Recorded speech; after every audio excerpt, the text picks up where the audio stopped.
Hello.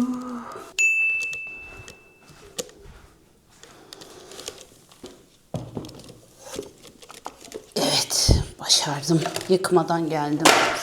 Merhabalar. Bugün sizlerle beraber karanlık çıkıyorum. Birazdan düzelteceğim açıyı ama bitki odası.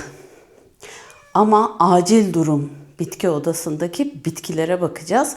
Bir begonyayı budama yapacağız. Bir philodendronu pona alacağız. Sonra aşağıya ineceğiz ve philodendron yupi'yi kesme kararı aldım. Kesip çoğaltma kararı aldım. Onu yapacağız. Her şeyden önce ilk defa geldiyseniz ben Ezgi. Bu arkadaşımız da Mia Hanım olur. Beraber tropikal bitkilerle ilgili içerikler üretiyoruz. Beraber bu yolculuğun keyfini çıkarıyoruz. Hızlıca başlayalım. Bir zamanda Melanocrosum'du herhalde. Ondan almıştım. Sonra kök çürümesi falan oldu. Tedavisini yaptım. Sonra bu Peperomia hoffmannia ile beraber bu tarz işte deney tüplerinin içinde köklendirmelerini yaptım. Tabii su koysam iyi olacak ama köklere bakar mısınız? Gayet güzel bir şekilde geliştiler. Şimdi hoffmannia'leri bugün almayacağım ama şu arkadaşı alacağım. Şöyle bir kökleri var gördüğünüz gibi. Şöyle güzel de. Yaprağını çok beğeniyorum bunu. Çok severek aldım. Böyle besinsizlikten, ışıksızlıktan da küçük yaprak çıkarmış. Şimdi bu çocuğu alalım pona. Ay burası çok sıcak oluyormuş şu an. Onu fark ettim. Önce malzemeleri getirelim. Özür dilerim anneciğim. Şimdi şunları bir bitki satıcısı arkadaştan aldım. Şöyle küçük şeffaf kaplara ihtiyacım oluyor çünkü. Bunları bana soran çok oluyor. İnternette Google'a yazarsanız plastik bardak, parti bardağı falan diye bunların farklı farklı boyutlarda bardaklarını bulabilirsiniz. Bir de şöyle bir bardak varmış. Bunu nereden aldım hatırlamıyorum. Bunlar da zaten şeffaf orkide saksısı falan diye ararsanız bulabilirsiniz arkadaşlar. O plastik toptan satış yapanlarda bu tarz şeyler de var. Bunları altından hani açık sistem yaptığımda su alsın diye koyuyorum. Bunlar da sipariş verdiğim yemeklerden gelen kaplar. Bunları da küçük işlemlerde olarak, altlık olarak kullanıyorum. Öyle. Gel bakalım. Bugün bir şeyleri kırmadan umarım. Yaprak yapısı böyle kadifemsi. Aşırı hoşuma gidiyor bu çocuk. Umarım sağlıkla büyüyecek. Bakalım. Şimdi bunun kök yapısına uygun boyutta bir seçmem gerekiyor. Bardak seçmem gerekiyor ama kökler tabii ki gördüğünüz gibi böyle olmuş. Şunu bir açalım bakalım kökler nereden çıkmış. Bu köklendirmelerde su miktarı ne kadar az olursa o kadar iyi diyorlar. Bence de öyle. Nedir onun adı? Bitkiler böyle köklenme hormonu salıyorlarmış. Suyun içerisinde de su çok büyük olursa şimdi denizdeki bir damla bir şey damlattığınızı düşünün. Bir de küçük bir kaba bir damla bir şey damlattığınızı düşünün. Küçük kaptaki daha olacaktır. Yoğun olacaktır. Öyle düşünün. Evet kökleri böyle arkadaşın. Şimdi şu olabilir mi diyeceğim ama yok.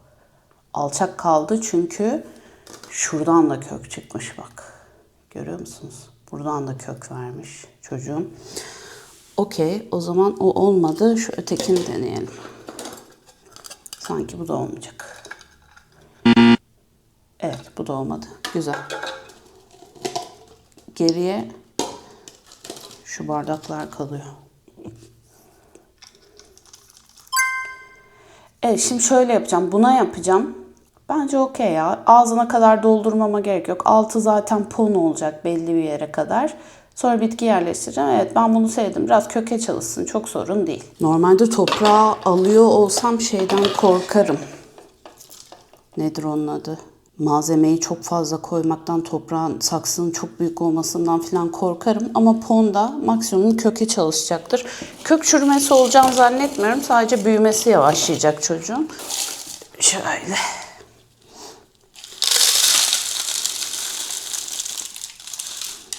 Evet, bence bu kadar yeter. Ya yupi'yi kesip kesmeme konusunda çok kararsız kaldım ama en eski yaprağını şu an şey yapıyor, döküyor. Sanki böyle mutsuz gibi. Bir de yeri çok saçma ve yerini değiştiremiyorum. O yüzden onu keseceğim yani. Bugüne bıraktım işte size de gösteririm diye. Bence gayet tatlı oldu. Şimdi bunu suyun altında bir güzel yıkayacağım. Ondan sonrasında nerede benim kabım? Şuraya da su dolduracağım. Buradan da minnoş minnoş su alacak. Yıkayıp geleyim bu çocuğu. Evet, güzelce şöyle yıkandı. Şimdi bu sudan çıktığı için, suda köklendiği için pona adaptasyonu da rahat olacak. Şöyle altına da güzel güzel suyunu doldurayım. İlk dikimde besin vermiyorum. Sonrasında besinle de takviyede destekte bulunacağım çocuğa. Bu bitti. Şimdi begonyayı keselim. Çok sinirim bozuyor o begonya. Çekil. Sıcak. Keseceğimiz begonya bu değil tabii ki. Buna kıymayacağım. Bunu budayacağız. Şöyle saçma sapan bir şekil aldı. Hiç beni mutlu etmiyor. Su yani saksıda küçük geliyor. Çok hızlı bir şekilde kuruyor. O yüzden bunu dedim ki keseyim, çoğaltayım. Bu arada bunu zaten kesip çoğaltmıştım ve burada yanlış hatırlamıyorsam bir tane begonya vardı ve yandan kendisi gövdelerini çıkardı. Bakın burada da bir tane yeni gövde geliyor, görüyor musunuz? Çok güzel çoğalıyor. Aslında onun saksını mı büyütsem ben? Ama ne yapacağım yani? Bu kadar uzun begonyayı ne yapacağım? Bak şimdi kendi kendime iş çıkardım ha. Saksı mı büyütsem ben bunda? Abo. O da olabilir ha. Ne yapacağız? Arkadaşlar saksını büyütme kararı aldım ben ya. Kıyamadım. Bir de şimdi bunu çoğalsam ne yapacağım? Kaç tane begonya olacak evde? O yüzden büyüteceğim saksını. Saçım kalmış. Ve biraz daha böyle dik bir forma gelmesine yardımcı olacağım. Köklerine bir bakalım ne durumda. Bu arada bugün aslında benim doğum günüm ama siz videoyu izlerken benim doğum günüm olmayacak. Bir hafta geçmiş olacak. Çok güzel mesajlar aldım. Instagram'da da hikaye attım. Bugün benim doğum günüm diye. Onu da söyleyeyim dedim. Çünkü videoyu sessiz sessiz izleyen çok fazla kişi olduğunu biliyorum. Size de bir yorum vesilesi olsun dedim. Buraya kadar izlediyseniz eğer bir doğum günü kutlamanızı alırım yani. Güzel dileklerinizi alırım yani. Sizlerin videoyu beğenmesi, işte yorum yapması benim için çok değerli. O yüzden bu konularda da böyle diğer videolarda da yardımcı olursanız, destek olursanız, hype ederseniz videoları çok sevinirim. Aynı zamanda da katıl üyeliğimiz var biliyorsunuz. Videolara erken erişim fırsatı elde ediyor katıl üyelerimiz. Onlara özel videolarda bir tane paylaştım ama devamının da gelmesini umut ediyorum. Bu arada saksıyı çıkaramıyorum. Ay, bu çocuğun suyunun hızlı bitmesi çok normalmiş. Yani öyle sizlerin yorumları falan, çünkü çok fazla kişi şey diyor. Yani seni çok uzun zamandır takip ediyorum ama hiç yorum yapmamış videolara, hiçbir şeye. Tamam, çok teşekkürler. Yardımcı olmak benim için çok büyük bir keyif. Ama dediğim gibi sizler de bana yardımcı olacaksınız. Yani yorumlarınızla falan. Evet. Sizi şöyle yamacıma çekeyim. Çekemeyeceğim. Ay çok kısıtlı burası. Şöyle köklerini göstereyim size. Geliyorum. Görebiliyor musunuz? Şu an ben bunu 2 gün önce mi ne yaptım, suladım. Evet anneciğim, ve toprağı çok kuru. Evet, saksı büyütelim. Şimdi şöyle bir şey yapacağım. Mia. Çubuklarla oyna. Lütfen kırılma. Şimdi biliyorsunuz Growkent'le bazı ürünlerle ilgili işbirliğim var. Onlarda da MC15 koduyla indirimli ürün alabiliyorsunuz. Linki falan aşağıya bırakacağım. Bilgileri de. Şimdi onlar bana toprak da göndermişlerdi. Şöyle bir toprak. Daha hiç açmadım. Şimdi benim normalde karışımlarım aroid karışımı olduğu için çok fazla gözenekli ve bu tarz bir çok nemli toprak isteyen bitkide riskli. Çok yorulurum gene. O yüzden bunu bir açıp denemek istiyorum. Çok merak ediyorum içindekini. Hani doğa çiçeği olsun, begonya olsun o tarz bitkilerde bunu deneyebilirim diye düşünüyorum ama bir içeriğini görmem gerekiyor. Şöyle bir keselim hem de bu da yavaş yavaş azalarak ortadan kalksın. Her türlü çiçekli işte sebzeler, ağaçlar filan falan için diyor. ECPH yazmış meraklısına. EC'si 1.2, pH'i 6.2. İçinde peat moss, sphagnum peat, perlit var.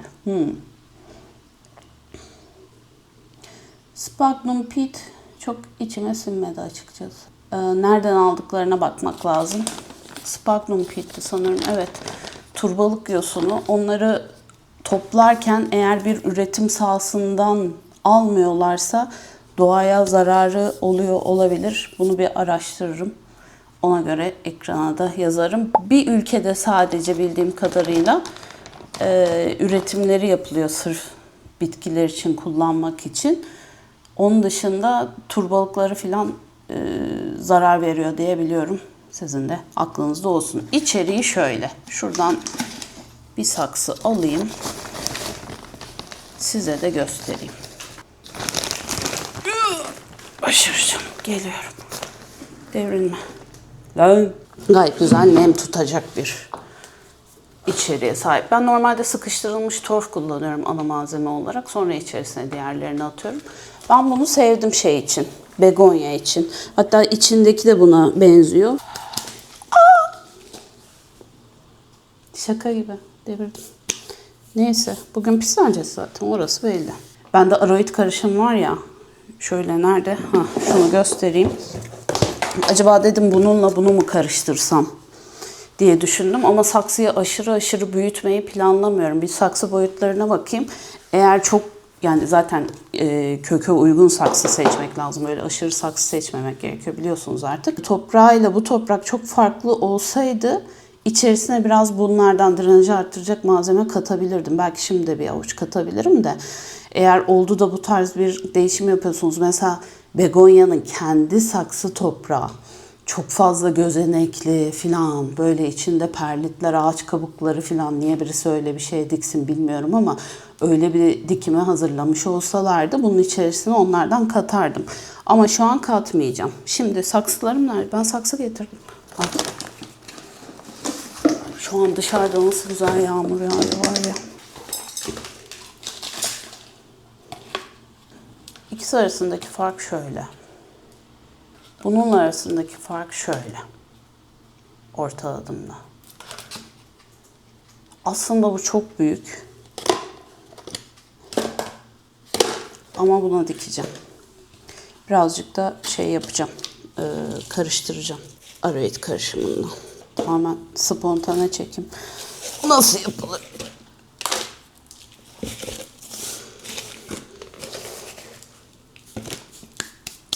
Görünüyor değil mi? Biraz daha yaklaştırayım sizi. Gelin yamacıma. Öyle uzakta kalmayın canlı. Evet. Hop. Şimdi bunun içerisine bundan kattım. Biraz daha katacağım. Evet yeterli bence. Şimdi biraz da benim aroid karışımımdan katacağım saksıyı döktüğüm için.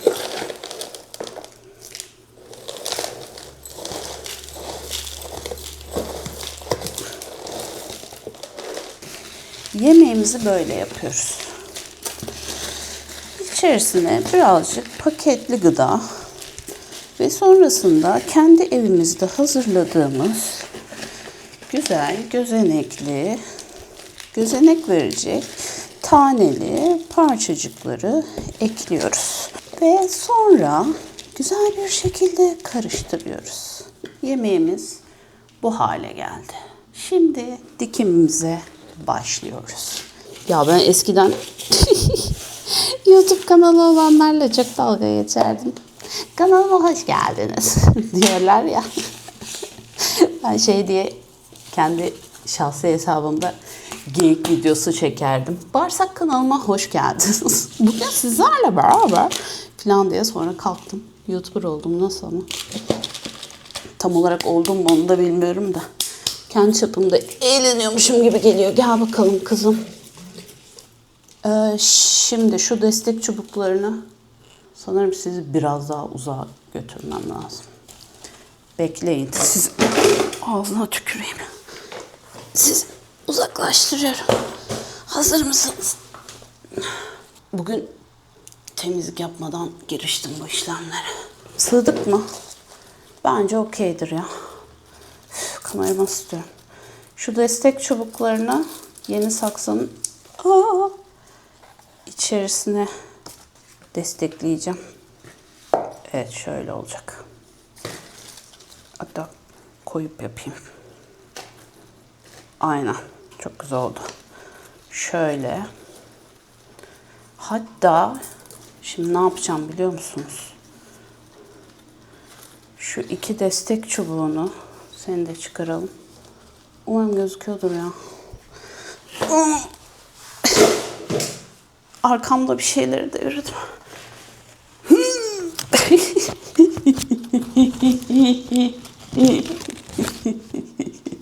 Ne yapıyorum bilmiyorum. Komşular beni izliyorsa manyak diyorlardır. Biraz daha uzağalım. Hala sığmıyorum ekrana. Yaptıktan sonra göstereyim. Tepede iki destek çubuğunu birleştireceğim. Yani A şekli yapacağım. Şunu da bir çıkaralım. Aslında şöyle yapalım. Böylece hayalim daha derli toplu duracak diye düşünüyorum. Ay, şunu kullanalım tepede. Göstereceğim, söz göstereceğim. Sabredin canlar. Evet, şimdi torpak dolduralım. Ay, kökleri biraz gevşetse miydim? Ay ne oluyor bana bugün? Tövbeler olsun. Yo bence gider ya. Kökler çok aşırı sıkışmamış. Birkaç yaprağı sanırım aramızdan ayırdım.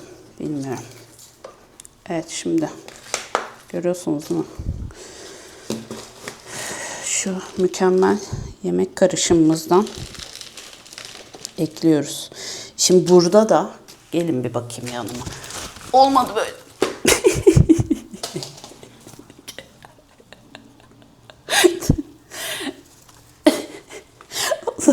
Lütfen devrilme. Ha, aferin sana. Sen de bana yardımcı ol. Şimdi geldiniz mi? Bak böyle A yaptım tamam mı?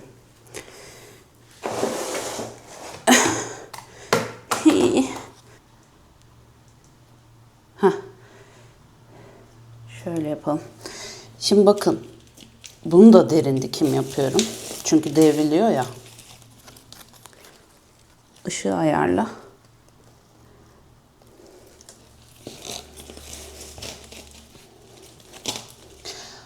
Oynatmaya az kaldı.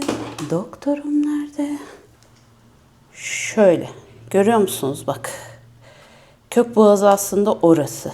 Bunu da derin dikeceğim. Çünkü devriliyor. Ve çünkü begonyalarda gene gövdeden de böyle kök verdiği, yaprak verdiği filan için bir sorun olmayacağını hayal ediyorum. Hayalim ve umutlarım bu yönde. Şu tepeyi bir açacağım. Evet şimdi dolduralım sonra sizi gene uzaklara götüreceğim. Bu saksı değişim vesaire işlemi yaptıktan sonra daima güzelce götürün, sulayın bitkinizi ki bu toprak boşlukları filan dolsun güzelce. Köklerde boşluk kalmasın. Minik serçelerim. Anlaştık mı? Anlaştık. Vay be. Çok güzel. hazırlamışım ha. Vallahi gurur duydum şahsımla. Artık 2 günde bir seni sulamak zorunda kalmam umarım. Şimdi bu yanlar boş olduğu için parmağımla bastırabilirim. Çok hafif. Kök ezmiyorum. Onu biliyorum. Minnoş köklere zarar vermiyorum. Onu biliyorum. Suladığımda oturacak. Şu yavruyu da şöyle yapalım. Evet. Şimdi sizi uzağa alacağım. Yolculuğa hazır mısınız? Şak şak şak şak şak şak şak. En uzak buraya alabiliyorum. Ay çok uzakta oldunuz. Şimdi şöyle yaptık. Şimdi bu aşağı doğru sarkan çocukları yukarıya doğru kırmadan dikkatli bir şekilde yerleştiriyoruz. Lütfen kırılma. Lütfen kırılma. Lütfen kırılma. Lütfen kırılma. Kırılırsan köklendiririm. Ne yapayım? Sen bilirsin. Hayata ne kadar tutunmak istiyorsun? Ona göre davran. Ben nazik davranıyorum sana. Kırılma ama. Bakayım. Tuttun mu? He. Başardım. Aa bu kaldı. Böyle. Tövbe. Lütfen kırılma. Lütfen kırılma. Kırılma böyle dolu doludur. Aferin sana. Bak aklınızda olsun. Bu işlemleri bu tarz zorlama gibi işlemleri yapmadan önce bitkiyi sulamış olursanız eğer gövdesinde de su olacağı için kolay kolay kırılmayacaktır. Ama kurumuş böyle susuz kalmış bir bitkide bu işlemi yaparsanız nanay. Evet bu artık devrilmez var ya. Of çok güzel oldu ha. Cillop gibi oldu. Bunu bir de döne döne şey yapayım. Aa gövdesi simsiyah olmuş. Bunun altına bir de güzel saksımız var mı bizim? Dekoratif saksı da koyalım. Eskisi çünkü sığmayacak. Evet derinmesini de gene engelleyecektir. Şöyle size de göstereyim. Şurada ağanın ucu var. Sonra bunları böyle cırt cırtlı bantlarla sabitledim. Böyle güzel bir saksıya koydum. Şuradan gelecek olan bebeğimiz çok hafif gömüldü ama sorun yaratmayacaktır. Bu da gövdesi siyahlaşmış dediğim siyah gövdesi. Ama bence sorun yok. Şimdi bu çocuğu bir güzel sulayacağım. Sonra aşağıya iniyoruz. Ben makyaj yapmamışım. Burası benim depo. Malzemeler burada duruyor. Ve biraz önce firar eden Mia Hanım nereye girmiş? Annem, ne yapıyorsun orada? Sen oraya nasıl girmeyi başardın? Ve nasıl çıkacaksın? Ve buraya nasıl girdin? Giremez diye düşünmüştüm ama. Kedi yani. Niye girmez? Ay kapatmayayım. Kapatıyordum. Kapağı açık kalacak şimdi. Çıkana kadar hanımefendi. Yupi'yi keselim şimdi. Yupi'yi size göstereyim. Yupi. Yani buraya aldım. Şu an bu en alttaki yaprağını sarartıyor. Artık sararsın zaten kaç senedir üstünde ama bu mossa zaten adam gibi tutunamadı. Su koymayı da unutuyorum. Burayı sevmedi, büyümüyor. Güzel ışık alan yere de koyamıyorum çünkü bu arkadaş dik durmuyor ve devriliyor. O yüzden keseceğim ya. Çok korkarak yapacağım ama keseceğim. Geliyorum. Terliğimizi çıkaralım. Geldim. Arkadaşlar. Ya bitkiye gülmüyorum ama size rahat rahat çekim yapabilmek için 3-4 yaş çocuk masası aldım. Çok tatlı olmadım mı ama ilk defa deniyorum. Ay çok mutluyum şu an. Evet. Şimdi size gene ama yakına almam gerekiyor. Çünkü burada ince işçilik yapacağız. Kendimi küçük Hüsamettin gibi hissediyorum şu an. Çok eğleniyorum. Evet önce şu şeyleri bir fıtı sökelim. Oh ya ay çok mutluyum var ya bunu derdinden kurtulacağım için kurtulamıyorum.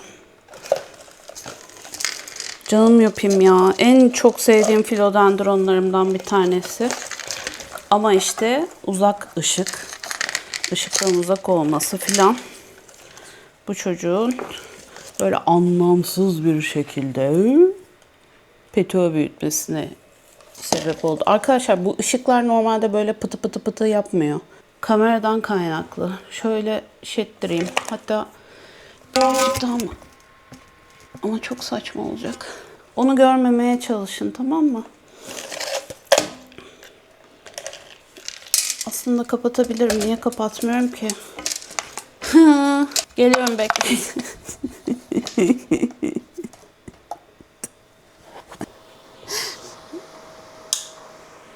Şu vantilatörü de kendime ayarlayayım. Es bakayım oraya doğru. Aa, aşağıdakiymiş pıtı pıtı yapan. Üsttekini kapattım ben. Üsttekini açayım. Alttakini kapatayım o zaman. Bakayım. Yay! Vantilatörü de kendimize ayarladığımıza göre yettim. Yemeğimi bundan sonra burada yiyeceğim. Çok eğleniyorum. Kendi kendime. Evet, şimdi bu çocuk neyi almışım hiç hatırlamıyorum. Bu çocuğun saksı içi herhalde bir 6 aydır falan hiç sulanmadı. 6 ay olmuştur bence. Sallıyor da olabilirim ama bayağı oldu. Mosuna işte sulama zamanı, yani sulama dediğim çeşmeye götürüp işte duşa götürüp böyle foşur foşur yıkamaktan bahsediyorum. Köklerini ve mosu. Onları çok nadir yaptım. Senede birkaç kere diyeyim, hadi yalan olmasın. Sadece şuraya su koyarak. Mosa işte. Nasıl? Ne, aşağıya gidiyorsunuz. Gitmeyin.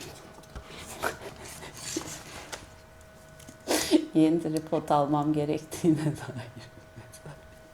Çok sinirim. Mutlu yıllar Ezgi. Bye bye.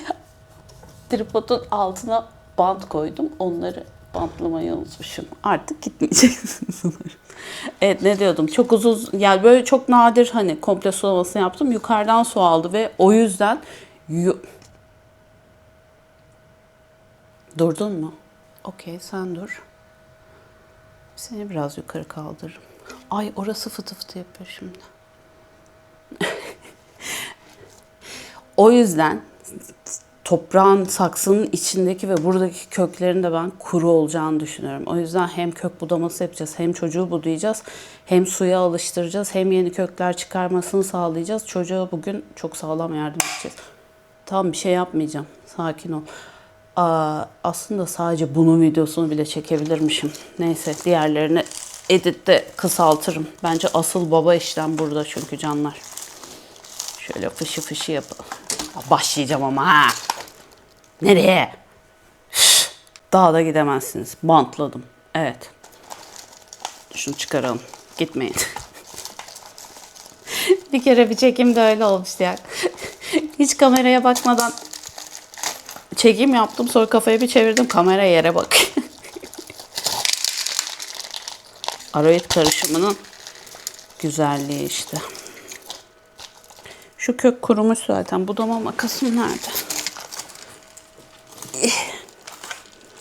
Bu saksının altından kök çıkmıştı. Sonra bağımsızlığını ilan etmişti. Tabii neme ulaşamadığı için o kurumuş. Neye takılıyorsun? Neye kafanı taktın bu kadar? Ya bu ara Ne Oluyor Ya kanalını çok fazla izlemeye başladım. O Ceyda'nın neydi soyadı? Soyadı unuttum. Ceyda'nın esprileri birazcık bulaşıyor insana herhalde, bilmiyorum. Ya şunun güzelliğine bakar mısınız ama ya? Şuna bak ya, çok güzel ya, ama kurumuş kökler işte. Oo, hem de nasıl kurumuş, öyle böyle değil. Bu köklerden çok şey çıkacağını zannetmiyorum ben. Umut olacağını zannetmiyorum. Şuna bak, duyuyorsunuz değil mi hışırtıyı? Ay, duvarım bomboş kaldı. Yeni bitki alırım oraya. Bu mossball'u da pet şişeden yapmıştım gördüğünüz gibi. 1,5'luk pet şişeyi bölüyorsun ortadan ikiye. önden teller takıyorsun ama uzatma şansınız olmuyor. Çünkü pet şişe çok sert bir malzeme olmadığı için risk oluşturabiliyor. Güneş açtı. Değil mi, yağmur yağıyordu. He destek çubuğum var artık. Bu burayı kesebilir mi acaba? Aferin be. Kesebiliyormuş. Tabii ki bu kökler böyle cort diye çıkmayacak. Mospolu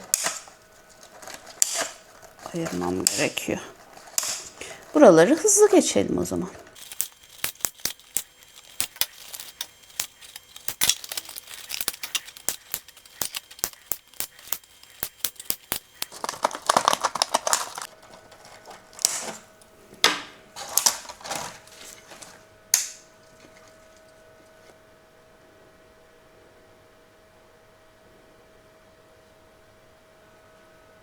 Kurumuş kök nasıl gözüküyor?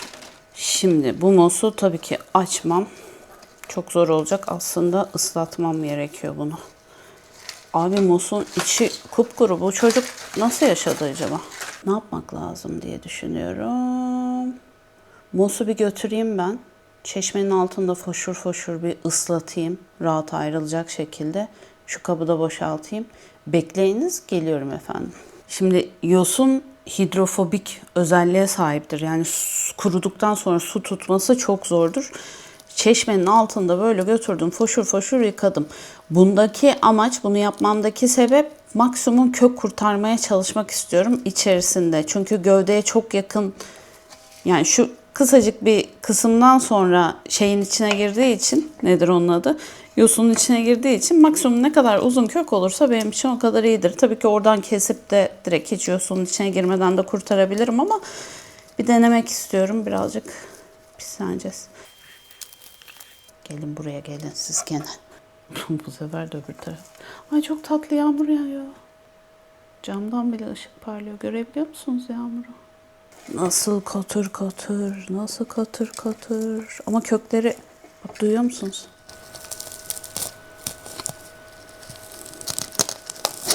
Garibanım. Tabii sen şey yapamazsın, yeni yaprak veremezsin. Seni çok ihmal etmişim ben. Cicim. Cicim.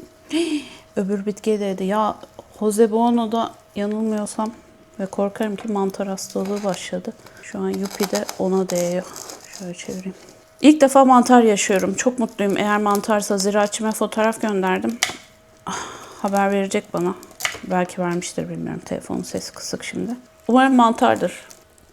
Çünkü mantarı hiç yaşamadım ve tecrübem yok. Garip gelebilir size ama sizlerden birisi soru sorduğunda cevap verebilmem için bütün her şeyi yaşamam gerekiyor yani teknik olarak. O yüzden umarım mantardır diyorum. Ruh hastası değilim. Onu da tecrübe etmek istiyorum. Yeni şeyler tecrübe etmeyi seviyorum. Kökler yosuna öyle bir tutunmuş ki. Gerçi bunu zaten suda bir kendisine getireceğim. Kök çürümesi, çok seneler önce yosunda bitki almıştım. Kökten ne kadar iyi temizlerseniz temizleyin ki uzun süredir, hele ki yosunda kalan bitkilerde o kökler eninde sonunda bence çürüyor. O yüzden yosundan direkt toprağa almam, ben bunu görmem lazım süreçlerini. Evet, bir kökü kurtardık. Bakalım artık. Bak bak bak, kökü ortadan ikiye böldüm. Aferin sana. O çatır çutur kopanların ben kökler değil yosun olduğunu düşünüyorum. Şu kök. Evet. Nasıl tutunmuşlar. Garibanım, bakın. Görüyorsunuz değil mi? Su buradan geliyor ya. Bütün köklerin uçları. Oo, kıyamam ben sana ya. Suyun geldiği yere şey olmuş, toplanmış. Şu pislikten bir kurtulalım.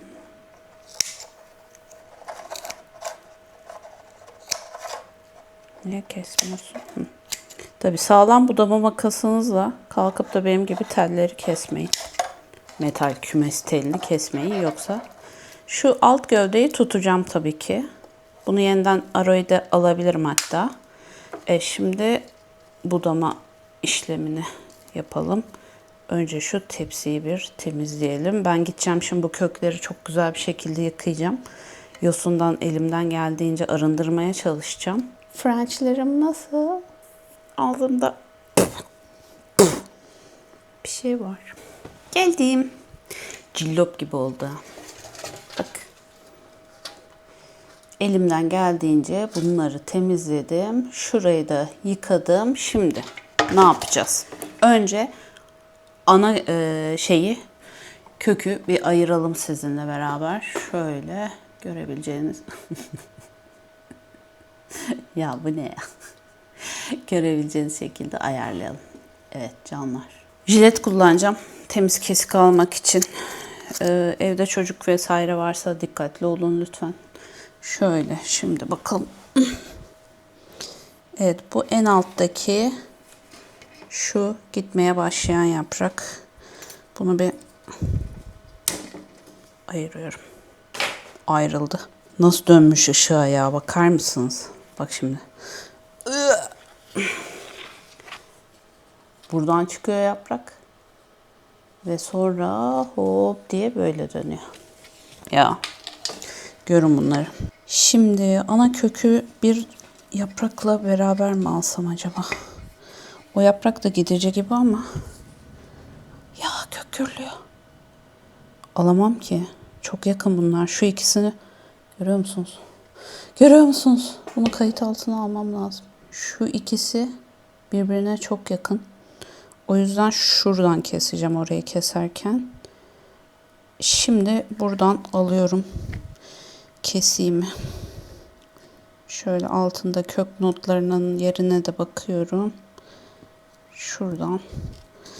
Haydi bakalım. Ya siz ustura alın demiştiniz. Çok mantıklı bir tavsiyeydi. Ama almadım.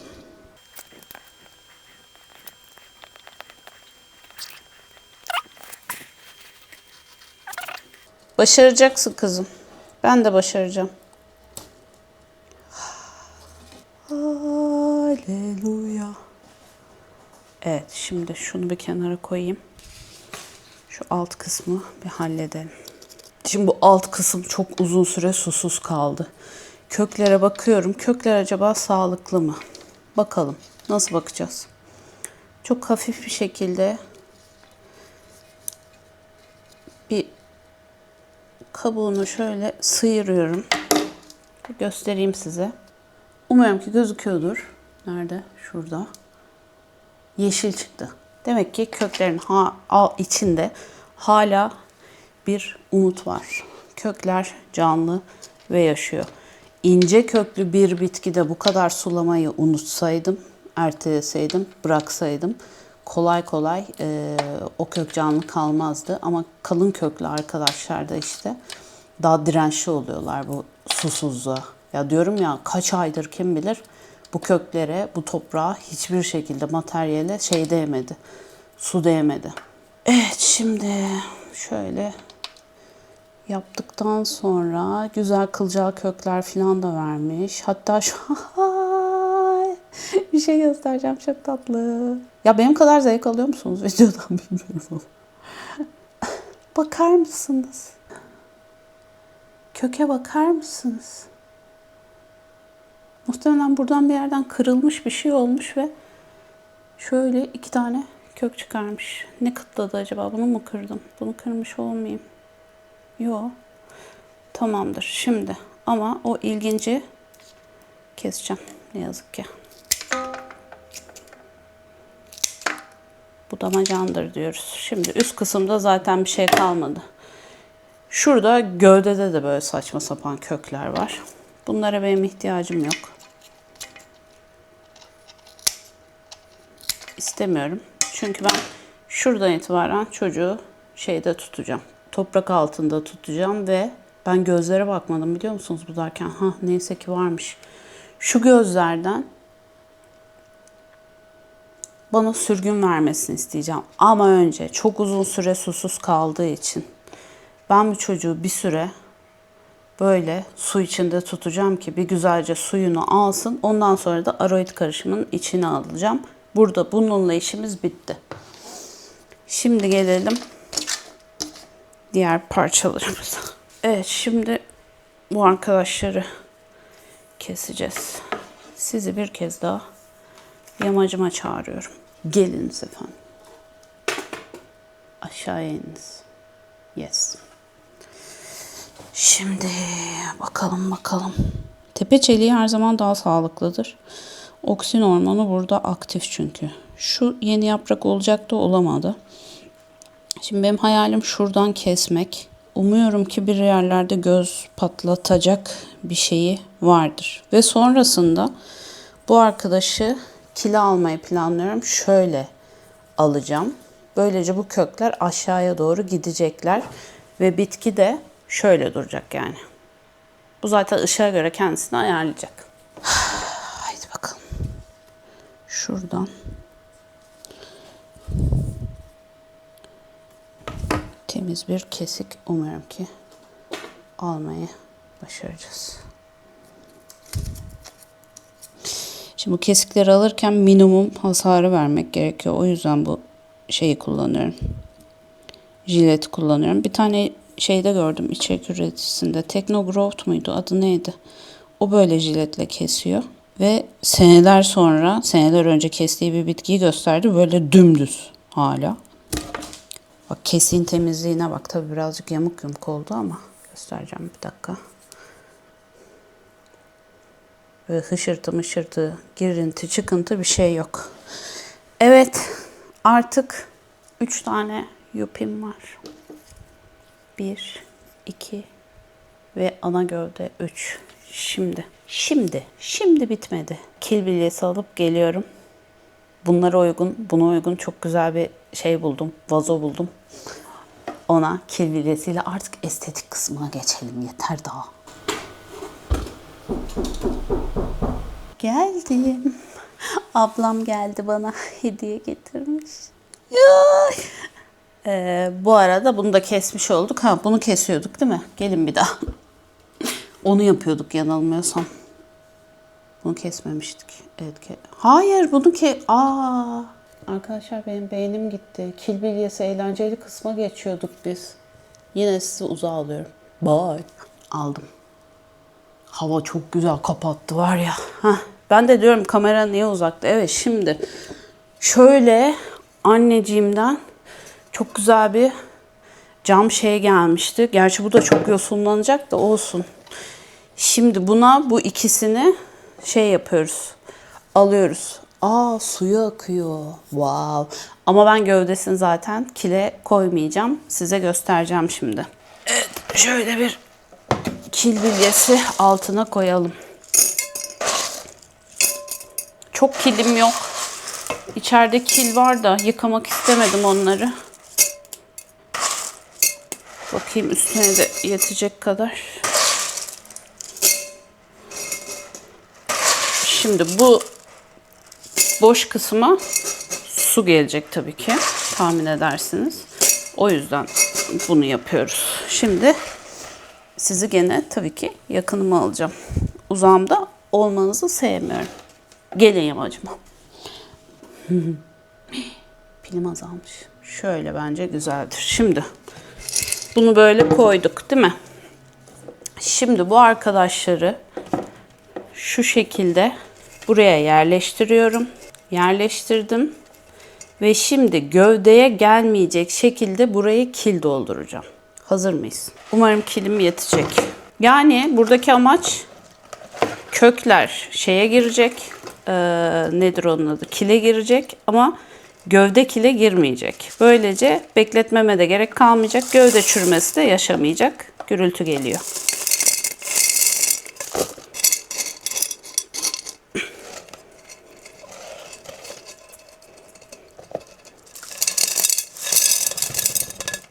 Süper. Mükemmel oldu. Devrilmemen lazım.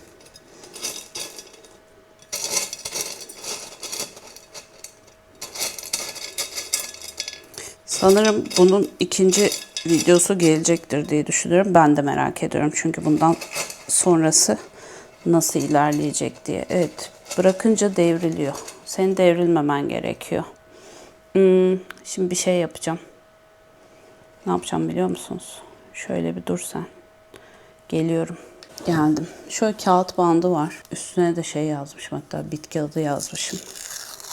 Kağıt bandını alacağım. Sabit dursun istiyorum çünkü bu çocuklar.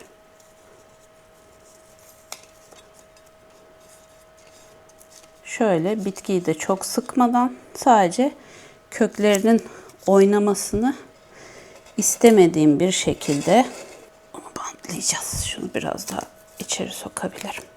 Demokrasilerde çareler tükenmez isimli çalışmamız. Çekeyim size. Durun. Bakın şimdi. Gövdeler suya değmiyor.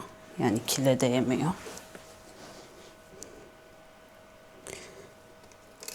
Şurada kil parçalarımız kalmış. Evet, bu tepe çelik. Zaten en güzel şeyin buradan çıkmasını bekleyeceğiz. Yeni gövdelerin. Umarım gövdeler aşağıda kalmamıştır. Gövde çıkış noktaları. Şuradan belki patlama yapar. Bilemiyorum. Gördüğünüz gibi gövde üstte. Evet, bu şekilde bir yupimiz var artık. Değişik gözüküyor. Evet ama olsun. Umuyorum ki en kısa zamanda böyle güzel güzel kökler verecek. Su koymayı unuttum. Hayır. Tabii ki altına da bakayım. Bu kadar yeter bence. Şöyle. Görüyor musunuz suyun hizasını? Çok az da su koydum. Şimdi amacımız bu şeylerin, köklerin aşağıya doğru ilerlemesi. Bu çocuğu da aslında bir destek çubuğu koyup ona da bantlayabilirdim ama bence şurada durabilir. Değişik oldu. Minima kaldı. Parça arttı. Böyle duracak. Bunu destek çubuğuna da bantlayabilirim. Çünkü şu an şu şeyler var ya, yatay yatay yapraklar. Mia Hanım onlarla oynayabilir. Bilemiyorum. Bu çok güzel bir şekilde suyunu içecek ve sonrasında bunu da aroid karışımından alacağım.